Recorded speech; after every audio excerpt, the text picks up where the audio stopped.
OK, time for our reporter's diary, and there they all are. First up, Paul. Let us now. Paul Stenhouse. Oh, it's Paul. It's Paul. Yes. This is the first one. He's very, very new, and he's been a bit nervous, so we've got to be nice to Paul. And also, the worst thing about this for you, Paul, is, of course, your very first time doing this, and you're dealing with livestock. We sure are, actually. Well, I'm here with Grant Southam, and he looks like a cyclist. He's got the gears, he's got the bike, as you can see behind me. And he's done something a little bit crazy, really, because, well, 6 months ago, he was standing in the shower and suddenly just decided that he would cycle the length of the country, from Cape Reinga to the Bluff. What on earth made you do that, Grant? Well, Paul, most of my best ideas come as I'm standing in the shower, and this was one of them. Well, I hope it's a good idea. I decided that it was time in my life to take on a major challenge, and always had a love for New Zealand and travelling it, and decided, well, what better way to do it than see our country on a bicycle. So. And you're doing it for a great cause. We've got this very cute little puppy down here. Now, it's dogs like these that mobility dogs use to help people with disabilities. And what sort of tasks can they do, Grant? They're highly trained dogs, Paul, that do an amazing number of tasks. It's a microphone, this one's isn't it? not quite trained yet. And they'll do all sorts of things for people in wheelchairs, disabled people, like pick things up for them. They'll push buttons on elevator lifts. They'll even load washing machines and empty the washing machine as well. So they haven't been quite trained to do the ironing yet, but maybe that'll come one day. We're working on it. Yeah. If you want to sponsor mobility dogs, or you want some more information about what Grant's doing, visit southamgoesouth.com. All right. Sorry, I actually like southamcyclesouth.com. Hey, it's my first time, Paul. Be nice. Well, and I was just please. about to say you've done a really good job, but then you mucked up the website. Yeah, I know. So it's on the screen, though, isn't it? That spoils it. It makes up for it. Paul, you did a wonderful job. What you say has to tally with what's on the screen, Paul, for heaven's sake. I'm sorry, Paul, I'm sorry. One little task, because this is your first time on television, yes. One little task for you. Sex the dog for me. What on earth does that mean? Well, it entails you, without asking any questions, having a little prowl around the dog's backside. You are kidding me. It's a male or a female. So you're telling me this is how I make my television debut, to actually look in a dog's... Or, Paul, you just say no and ask the owner. I actually can't see because it's on Grant's lap. Well, you'll need to pick it up off Grant's lap. Paul... Time is against us. Go on, Paul. Boy or dog? Boy or dog? Boy or girl dog? It's girl dog. Girl dog. There we go. Thank you, Paul. Thank you. On to Maddie McLean. Well done, Paul. Well done. Maddie would have picked that dog up, turned it upside down, and had a decent prowl around to tell me that. And you're smarter than he is, Paul, for not doing that. Yes, you are!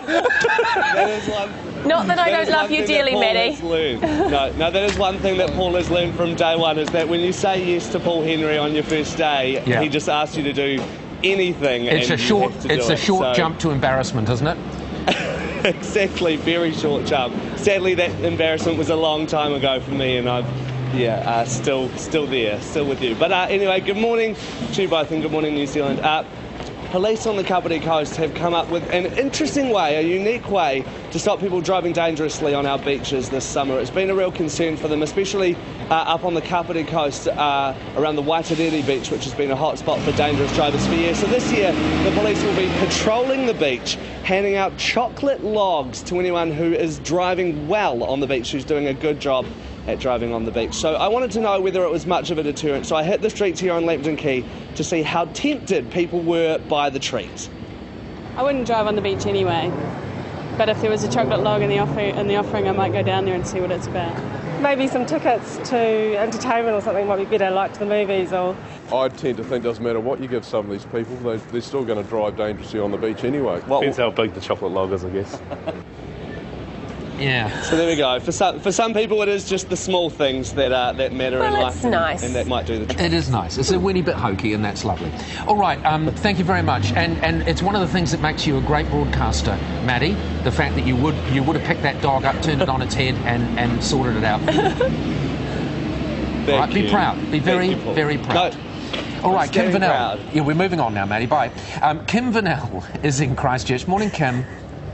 Good morning, Tim. I'm really enjoying this conversation, actually. I think as a reporter on Breakfast, you've really got to decide with Paul Henry what your line is going to be, how far you're going to go. But it sounds where like would you Paul have did gone? very well. Where would you have gone with the dog in a situation like that? I was thinking, actually, I was screaming at my cameraman saying, don't do it, Paul. I was thinking I would probably just ask the man that was there to tell me. And then it satisfies your desire to know and the decency. Except Paul had no desire to know. No, I had no desire. Paul had only desire to see someone little prowling.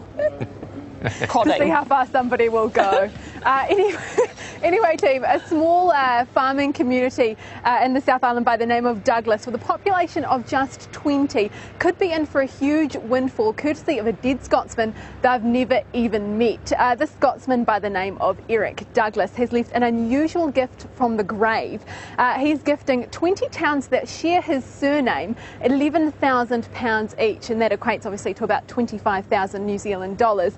The Daily Mail over there is reporting that Mr Douglas's solicitors have just sent off the cheques to those 20 towns, so hopefully that'll be coming to Douglas here very, very soon. But residents of Douglas in the South Island have had a couple of ideas on what they could spend the money on. One of them, they could build a cycle or walkway, or another, what I thought was quite a good idea, they could wait 2 years for their 100th birthday celebrations and throw a pretty impressive party. It's fantastic. Yeah, it's quite nice, Or actually. they could just divvy up the money and have just over $1,000 each. Exactly. Which would not be the right thing to do. Why not? Bit of fun in Douglas. That'd be a nice party. I don't know how much fun there is in Douglas normally of a Friday night. Why was Douglas in the news not so long ago? Kim, can you remember? Weren't we talking about it not so... No, never mind. Not from here. No, okay. I just think... Anyway, never mind. I think there was something that happened I there. think your memory is failing you.